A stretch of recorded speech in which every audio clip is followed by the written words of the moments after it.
করছেন সেটাকে কাজে লাগিয়ে এই অঞ্চলের মানুষের উন্নয়নের জন্য কাজ করব, তাদের পাশে থাকব।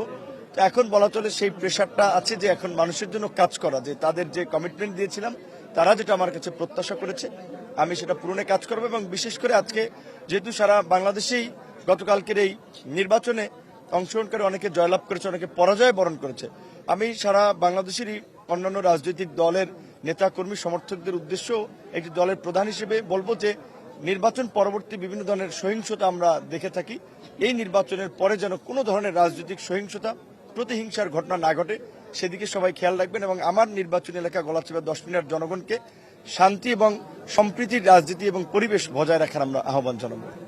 আপনার অপোনেন্ট যে ছিল তাকে নিয়ে কাজ করার কোনো ইচ্ছা আছে কিনা আপনার? না, আমার অপোনেন্ট ছিল 4 জন, তার মধ্যে একজন বিএনপির বিদ্রোহী প্রার্থী, একজন জামায়াত ইসলামীর এবং একজন ইসলামী আন্দোলনের। তাদের 3 জনের সাথে আমার অত্যন্ত ভালো সম্পর্ক, ব্যক্তিগত হৃদ্যতার সম্পর্ক। হয়তো নির্বাচনের প্রতিযোগিতার কারণে একটু ভিন্ন জায়গা থেকে সবাই প্রতিযোগিতা করেছি। তারা অনেকেই আমার চেয়ে সিনিয়র আছেন, তাদের একটা অভিজ্ঞতা আছে এবং তাদের নেতা কর্মী বা জনগণের সাথে একটা সম্পৃক্ততা আছে।